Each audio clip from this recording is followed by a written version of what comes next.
What's up, guys? So today I'm using this oven and grill heavy-duty cleaner to clean my engine bay so that way we can prep it for paint.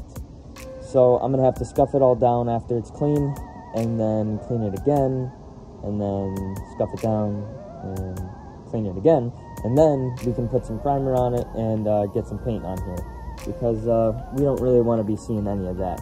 So we're kind of just gonna hop right into it. I already got started. I thought I might as well film, so here we are.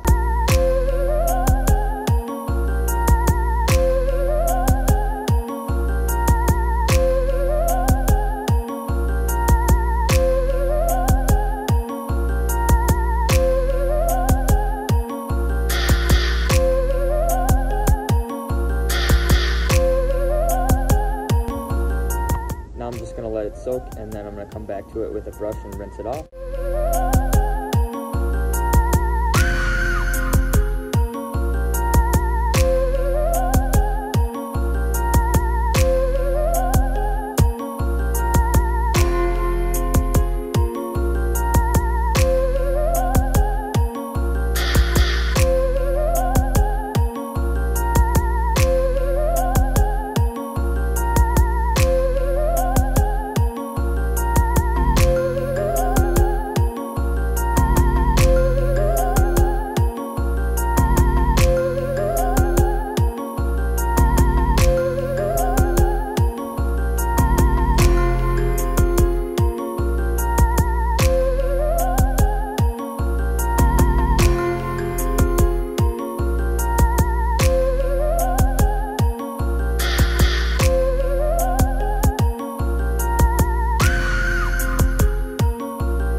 So we got the bottom of the block covered and cleaned, and we got the oil pan covered and cleaned.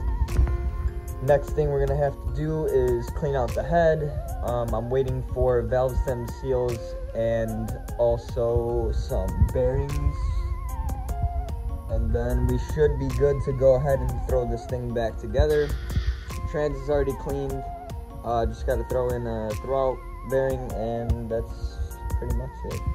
So we'll just keep continuing the cinematics for the time being, and you guys will see what happened next.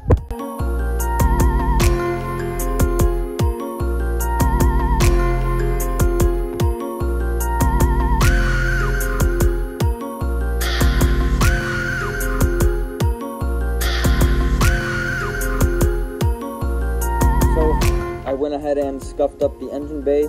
We went and threw 2000 degree paint over the sides that are closest to the engine, and then I went ahead and put some bed liner in spots that are mainly easy to chip, and I did the front core support with that stuff right here, and right here.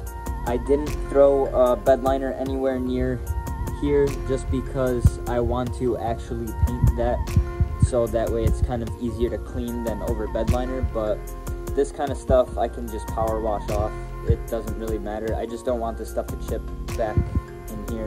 I also did some right here just to keep this area from, if the engine comes in with the trans and hits the wall, at least has a little bit of scuff resistant.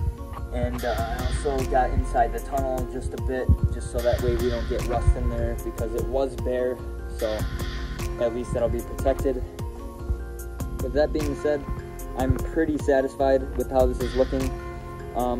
Pretty much it's ready to be thrown back in, but we are waiting for parts currently, and I need to get this heat shield off of the downpipe. What we're currently waiting for are new piston rings, because these were really bad. They sent me the right ones for 1 and 2, but not 3. so they were a little bit too big to even fit in here, and then you couldn't even get the locking rings in, so that wouldn't even work. Then I also have to take out the cam position sensor, replace that seal. Then I have to replace the cam seals, and I also have to take out the cams to get to the valve stem seals, which I'm also waiting for. Then we need to do the intake manifold gasket. So the heat shield is off now. Next step is to get started on that. So you got the 1.6 motor here. As you guys just saw, I went through a junkyard and I ended up finding a very nice low mileage motor. It was confirmed at 60K through the VIN number, through the cluster, and I saw the engine in person before it was pulled. So we have a confirmed 60K engine. Perfect. It should run great. If it doesn't, I will end up returning it, but it should be totally fine. The reason being that I have this is because this motor has to be bored out 0.25 over, and then I'm going to end up building this head so we can go ahead and do a little something with that. But other than that fact, we are going to throw this in the car so that way I can get around, drive the Miata, have a little fun in the summer with it, have the top down, you know, all of that stuff. But right now what I'm going to be doing is I've already gotten started. I'm taking off this automatic flywheel. So this engine was a automatic, so it definitely wasn't beat on as much as a manual transmission engine would be. So we have a fresh start here. It should be good to go, and I'm going to pull this off, throw the new clutch kit on, throw the new bearing in, and then put this trans together. I'm gonna go get some fluids and we're gonna see if this thing starts. Alright, so we got the automatic flywheel off now. Got this little shim here as well. Looking at the rear main seal, it still looks pretty good. I'm not exactly sure if I want to replace this or just run it until I need another one. I will make the decision real quick, but I'm gonna go get some fluid right now, and then I'll come back to this. Alrighty, so we're back from our little oil run. We have some 15W40 oil for the engine to keep everything lubricated and also that it won't burn. We have 2 jugs of coolant to bleed the cooling system and fill it up.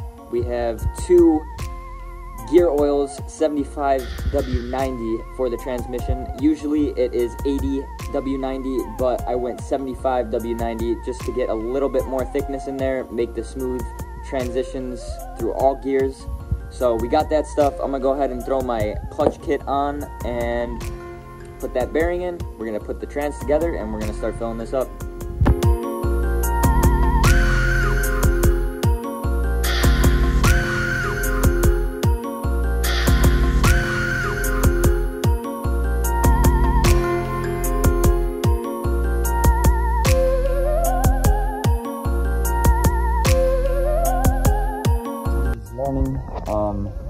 Last night, as you saw, we got the engine and trans back in the car. Right now, some of the harness is hooked up. I gotta hook up a few more hoses. What you really have to do is just fill up the radiator, the engine, and the trans, and we should be good to go after everything's hooked up. So I'm gonna get to that. I can't really record, so yeah, we're just gonna hop right into it, and then hopefully it'll be started in the next clip. Alright, so currently we're under the car. I went ahead and put the 3 PPF bolts in, 1 to hold the shifter mount, and then 2 for the trans itself. We got those in. We're going to go ahead and throw the drive shaft in, and the whole drivetrain will be done. Then all I have to really actually do is fill up the tranny and fill up the engine and bleed the coolant, bleed the clutch, and that's it. Should be good to go. Alrighty, so next day, we're under the car. As you can see, we just got the drive shaft in now. I'm gonna go ahead and bolt up the other side. Just gotta push this up in here, get it lined up, put 4 bolts, they have 4 nuts, and then the whole drivetrain is done. And all I really have to do is fill everything up, connect the speedo. Alrighty, so now that we have our drive shaft in, what I'm gonna do right now is go ahead and fill up the shifter and then put the shifter together. And then we're gonna go ahead and fill up the trans, fill up the engine, fill up the radiator and bleed the coolant. And then all I have to do is bleed the clutch.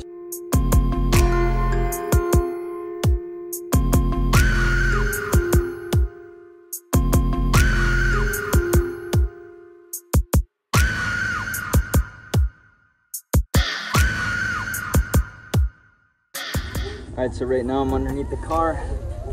We are filling up the drain plug right here.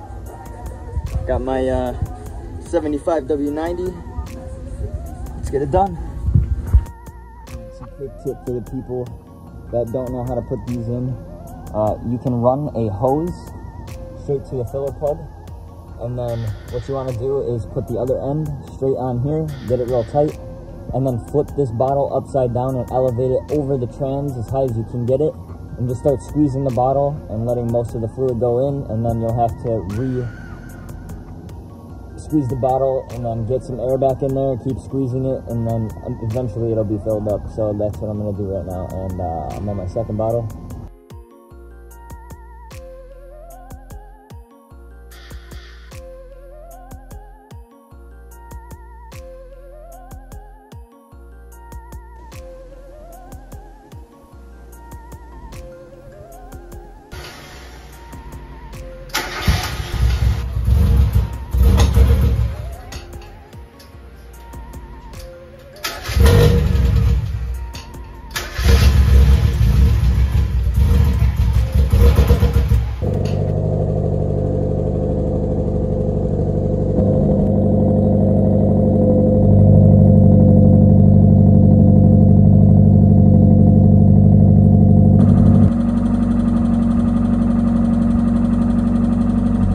Alright, so I was on E.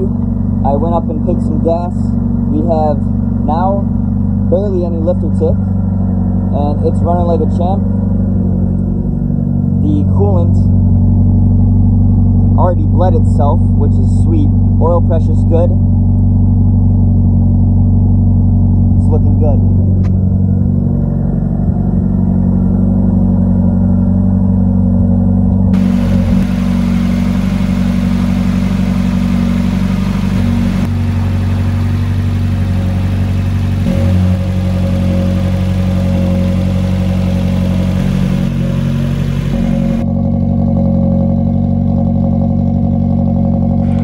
So we're underneath the car here, inside the cabin.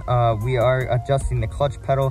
We're gonna go ahead and take this neutral safety switch and back it up flush, so that way all the threads are inside, and this will be all the way against here. That way your clutch pedal will be reset for a brand new clutch. We're one more step away from starting the car. I found out that my clutch master here, as you can see, this little rubber seal underneath the reservoir is leaking, so I have to get a new master. It was recommended with my clutch kit to replace the master because this usually happens. The car won't go into gear. I've bled and bled and bled and bled, and it doesn't work. I adjusted the clutch pedal correctly, still doesn't work, so my master cylinder has unfortunately gave out.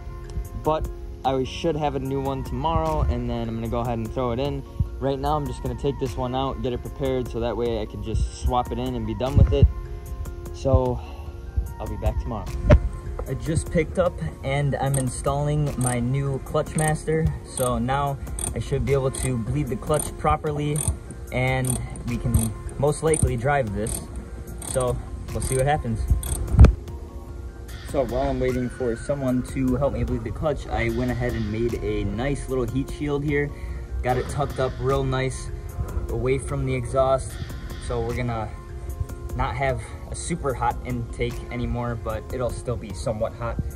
Sooner or later, I wanna get a short ram intake and go this way, so that way we stay away from all that. But we have that there. We're just going ahead and dressing up the bay a little bit.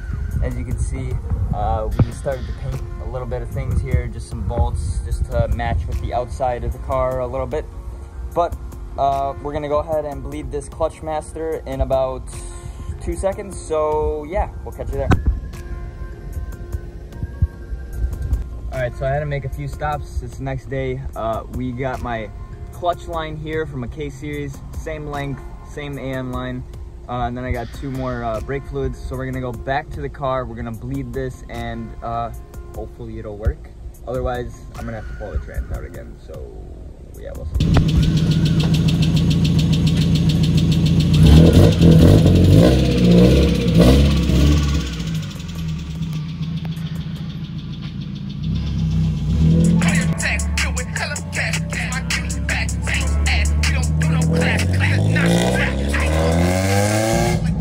Well, that's it. The Miata moves. Mainly had to bleed and adjust the clutch pedal, but now we're good. Shout out to the homie Lucas.